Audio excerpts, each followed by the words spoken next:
all started in 1868. This marks the first war and conflict between Spain and Cuba. The wars following it came to an end on 1898. 1898 also marked the start of the Spanish-American War. As the name entails, the Spanish-American War was a war over Spanish rule of the Philippines and Cuba. This war was not only for control over land, but for Cuba's independence as well. The 10-month war ended on August 10th with the Treaty of Paris. The Treaty of Paris was signed on December 10th. The treaty put an end to the Spanish-American War, giving the U.S. control over the Philippines and Cuba.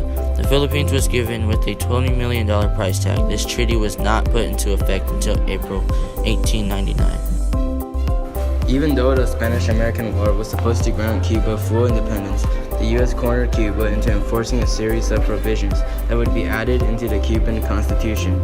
This is the Platt Amendment.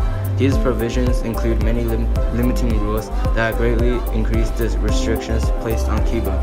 The Platt Amendment will be put into action on March 2, 1901.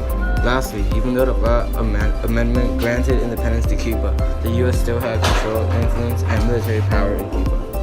Some of the positives of the expansion to Cuba include more military power and a new control over the very profitable Cuban sugar trade. The U.S. set up a naval base on Guantanamo Bay.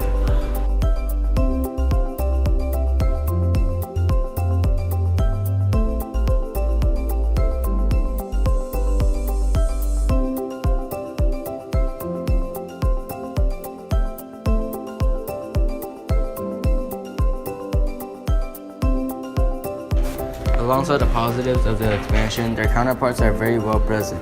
One of the negatives of the expansion was due to the extremely profitable sugar trade. This increased transport of slaves. Slaves imported from Africa had extremely bad living conditions and overall inhumane treatment. This poor treatment of people led to civil revolts. These include freeing slaves and protests against Cuban officials. The second and negative thing that came out of the expansion is Cuba's restricted independence. The point of the Spanish-American War was supposed to grant Cuba full independence. Instead, the U.S. enforced restrictive laws which onto the country, thus making Cuba a non-independent country. Due to the Treaty of Paris, it made the U.S. involved with other countries besides Cuba.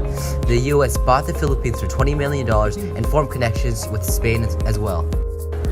The expansion to Cuba affected the U.S. greatly. The U.S. got their overseas territory, the Philippines, with the new control over Cuba.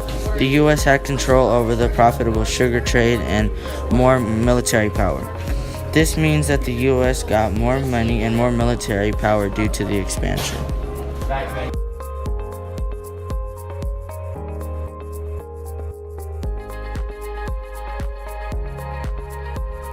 Because of the expansion in Cuba, the U.S. gained new land, resources, money, and military power.